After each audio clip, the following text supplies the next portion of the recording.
News 25 is brought to you by Golden Casino Group, where you'll always find great fun, good food, and fantastic entertainment, all at Gold Town, Lakeside, and the Pahrump Nugget. News is also brought to you by J.K. Nelson Law. Call 727-9900 today for your free consultation. If you need a lawyer, you need Nelson.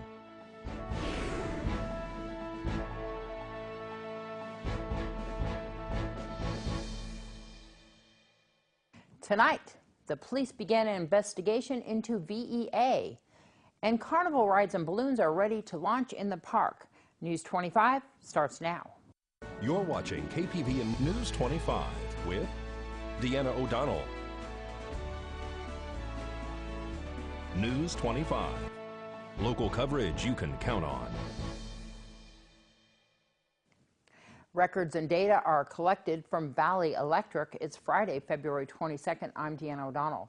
The Nye County Sheriff's Office raided the offices of Valley Electric Association this morning, looking for evidence of what they say may be a cover-up and payoff. This morning, just after 8:30, the Nye County Sheriff's Office detectives and deputies executed a search warrant on Valley Electric Association's main offices here in Pahrump. Law enforcement officials specifically focused on administrative and financial records. The investigation, they say, stems from allegations into former CEO Thomas Husted and his alleged sexual harassment of a female employee, and that Valley Electric key management employees were paid to not disclose the information regarding the sexual misconduct. Allegations include that VEA cooperative monies were used as hush money to pay former employees to ensure that the sexual misconduct was not revealed. It is suspected that the recent rate hikes are connected to these payouts. The allegations include that these employees were required to sign non-disclosure agreements and paid substantial amounts of money and received additional benefits. The administrative offices were closed while law enforcement conducted a search warrant and collected the evidence for approximately 2 hours this morning. There was no interruption in service for VEA members as a result. The investigation is ongoing. Nye County Sheriff's officers collected large amounts of records and data today, which will take some time to process the information. An update on the investigation will be given on March 10th and a press conference held on March 22nd. Investigators are asking anyone who may have information to contact the Nye County Sheriff's Office. Employees that signed the non-disclosure agreement are urged to come forward to assist with the now criminal investigation. The number to call is 775-751-7000. You can also email sheriff@co.nye.nv.us. The Nye County Sheriff's Office says that a witness will be protected pursuant to law. And News 25 has yet to receive a response from VEA officials by news time today. The Pahrump Valley Chamber of Commerce has kicked off the annual Balloon Fest in Petrick Park. Balloon Fest starts today. We did try to get the balloons up this morning, a little bit too windy, so their meteorologist said it looks good for balloon flights tomorrow and Sunday. Wow. We're really hopeful for that, but we've got the carnival that starts at 4 o'clock tonight. All our vendors will be open, all of that kind of stuff, and we will still be having our Glow in the Park dance party. We're gonna have a DJ out here. She's a local DJ, DJ Mary. She'll be running the music, and there's gonna be some glow sticks and things like that that everybody can kind of wear and dance around and have a good time. So tell everybody what a glow is.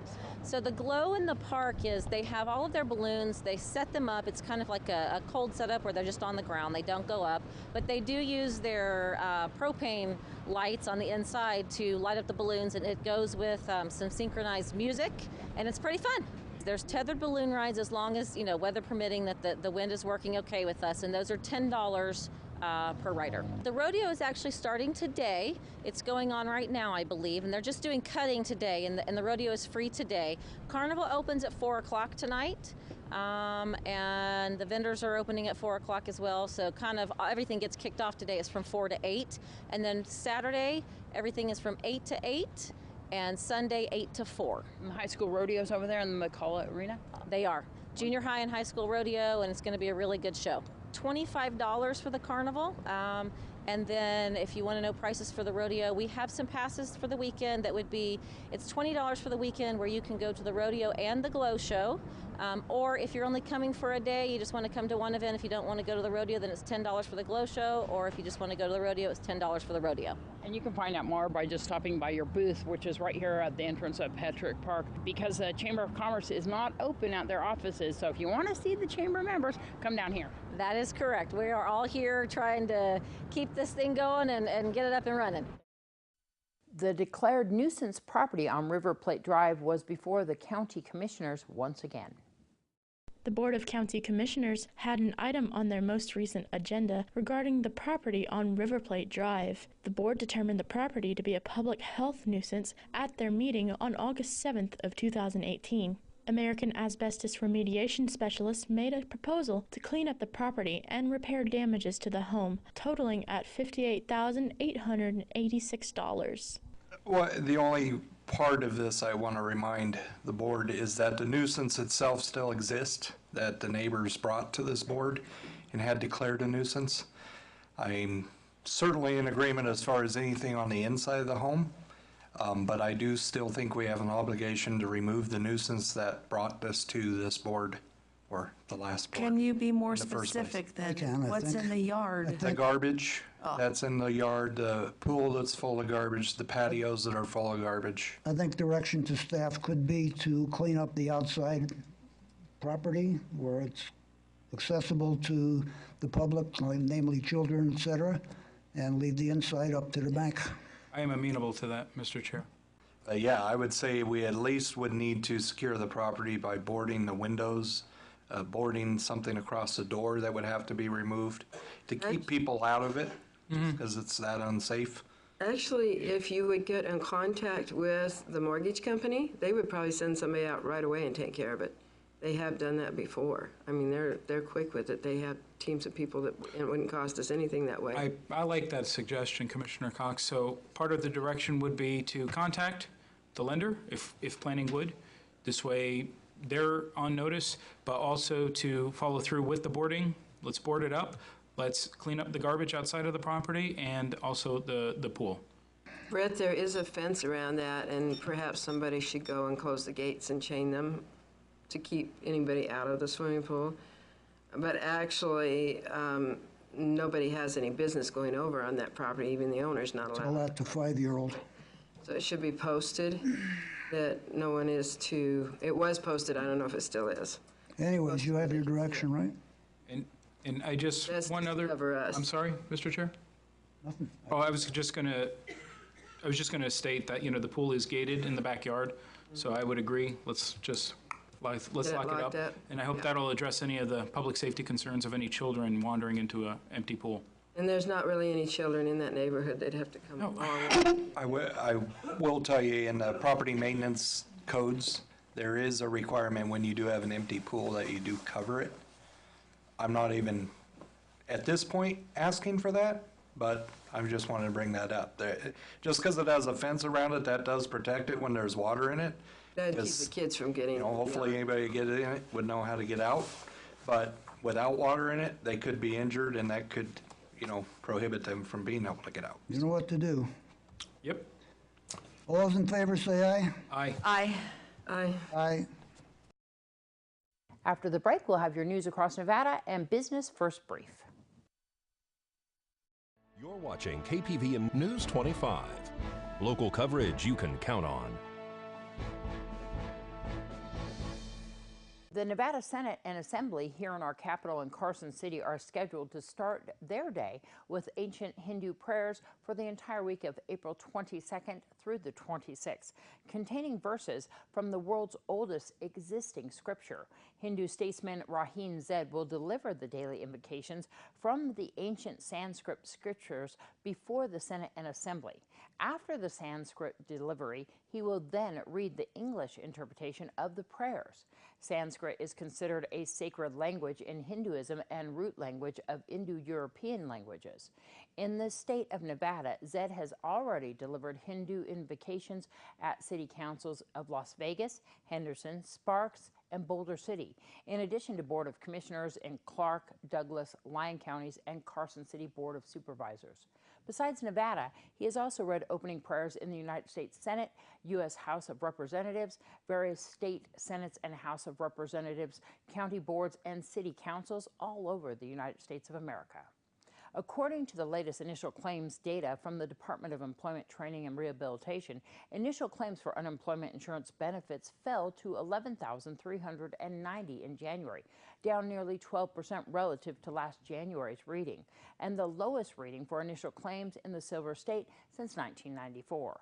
This ongoing decrease in unemployment claims continues the trend of year-over-year declines recorded in each month of 2018. The Community Connect program helps rural communities extend access where broadband service is less likely to be commercially available, but where it can make a tremendous difference in the quality of life for people and businesses. The projects funded by these grants help rural residents tap into the enormous potential of the internet for jobs, education, healthcare, public safety, and community development in Nevada. The Washoe Tribe, Fallon Paiute Shoshone Tribe, and Reno Sparks Indian Colony have all used Community Connect grants to install high-speed internet and computers at tribal education centers. For more information on these grants, you can contact the USDA. I'm Deanna O'Donnell. That's your news across Nevada. Topping our news, J&J is blamed for putting a drag on the Dow. Johnson & Johnson shares fell, wiping away roughly $40 billion from that stock. Following a report, the Justice Department and SEC are investigating its baby powder.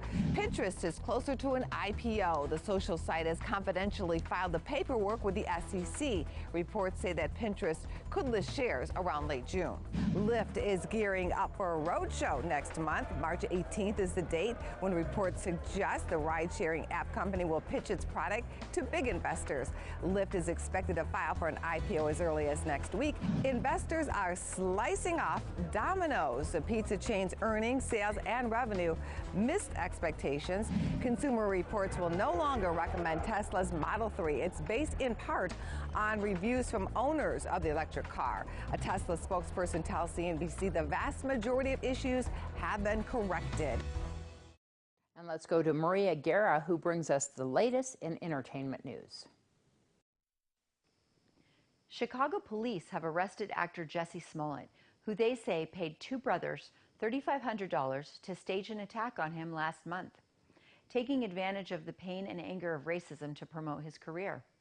The brothers confessed in the 47th hour of a 48-hour holding period for the brothers. Had they waited for another hour, authorities would have been forced to release them. The Empire actor appeared in court today following the arrest on suspicion of filing a false police report, which is a felony.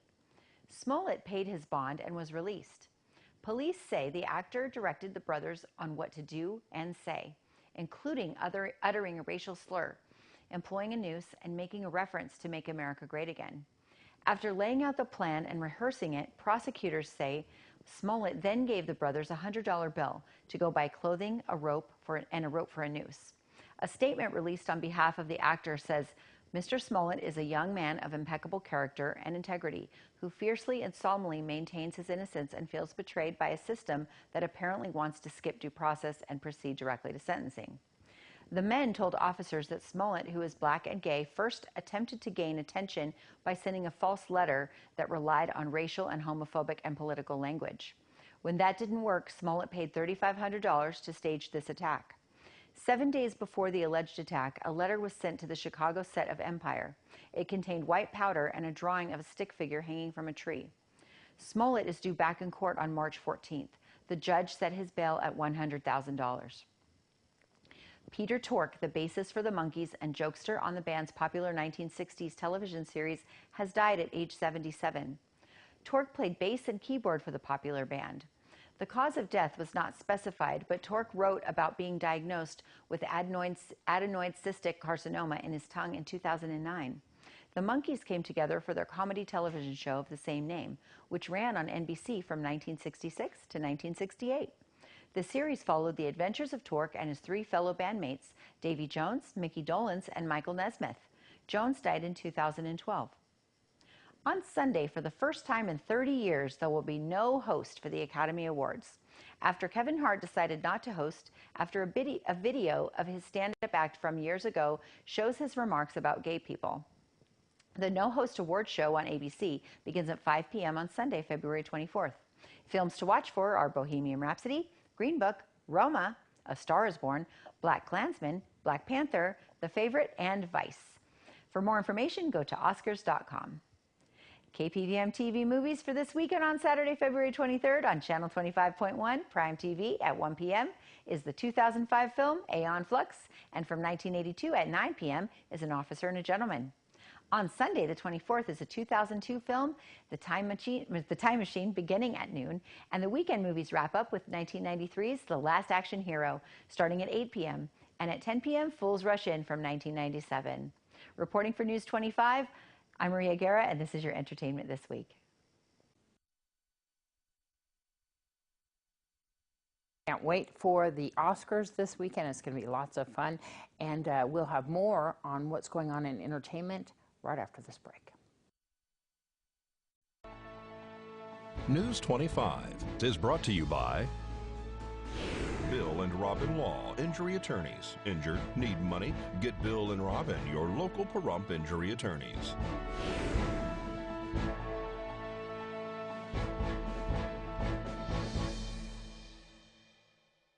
Welcome back, and some rather disturbing news in the world of entertainment. Musician R. Kelly has been indicted on 10 counts of aggravated criminal sexual abuse involving 4 alleged victims. He is scheduled to appear in court Saturday for a bail hearing. Arraignment is set for March 8th. The charges came from an indictment from a grand jury which spanned from 1998 to 2010. If convicted, Kelly faces a maximum of 7 years in prison for each count. The indictment accuses Kelly of sexual acts with 3 children older than 13 but younger than 17. The charges say Kelly used force or the threat of force. Police say that there is a VHS tape that appears to show Kelly having sex with a girl who refers to her body parts as 14 years old. Well, Eric Whelan with the Pahrump Valley Public Transportation invites everyone to their 1-year anniversary. We are going to be celebrating our 1-year anniversary on March 2nd from 1 p.m. to 4 p.m. there at the transportation offices at 601 East Street. Everybody's welcome to come out. It's open to the public. We're going to have food, beverages. We'll have raffles. Call our offices at 751-6860 or 727-2030. Well, in the future, we plan to put more buses on the road, better accommodating the needs of the community. More drivers, definitely, you know, and just expanding and expanding to meet the needs of the community. We already do trips into Vegas, Monday through Friday, and that takes 2 weeks advance notice because we book up really fast on that. Yeah. We're in talks right now with the Nye County School District for their after-school program. We're going to set up a bus for that. We are going to be expanding our hours probably to 5 or 6 p.m. 601 East Street, right next to the library, and it's March 2nd from 1 p.m. to 4 p.m. Our own auctioneer Ski Sensky spoke during public comment to the county commissioners regarding the recent county auction. During public comment at the Board of County Commissioners meeting, Ski Sensky said he had some great news regarding the excess county vehicles that he has auctioned off. As we went into it, we were faced with some incredible challenges. You know, the challenges of 4 to 5 geographical locations for preview and most certainly for checkout. You know, a lot of people don't understand when the auction's over, that's when the work just starts. The cooperation amongst everyone in the county has been phenomenal. When we first started, we ran into some serious obstacles. The good thing was immediately there was decisive action taken, the problems were solved, and we pressed on. I would like to thank Tim Dahl and his staff, especially Stretch up north and Chris down here. You know, just think about this. You have 8 different locations. You have vehicles in each one of those locations, and you have buyers that bought stuff in each one of those locations. So their ability to adjust to it and go with the flow from the Tonopah landfill to the Tonopah yard to Amargosa to Baker.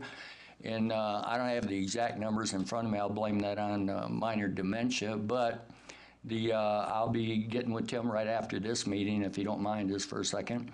And the total sales due to the county is over $200,000. I personally think that considering, for the most part, what was sold, Yeah. that was absolutely amazing. So I guess we can fund this other project and 2 or 3 of them that just came up, anything under the two, no. Anyway, Animal shelter. I'd like to thank. You're still 80-some-odd thousand short. I would like to really thank, the staff and the folks that, like I say, we ran into some obstacles in the beginning. Those were overcome so fast, it was ridiculous. Everybody took a positive attitude, and the cooperation was absolutely phenomenal. And John, you have a very comfortable chair. Thanks for letting me use that for about 3 hours. And it was a good venue. Everything was perfect. So we're just finishing up. I think we have about 4 or 5 more vehicles to get picked up, but for the most part, everything's paid for, and we'll be able to settle up tomorrow if you want. News 46 Weather Cam is brought to you by Glenn Lerner Injury Attorney's Office in Pahrump. In a wreck, need a check? Call 702-877-1500. Let's see what it looked like a little earlier today on that Glenn Lerner weather cam. Beautiful mountain view there. We're going to have Michael Donahue here after this break to tell us what's in store for the weekend.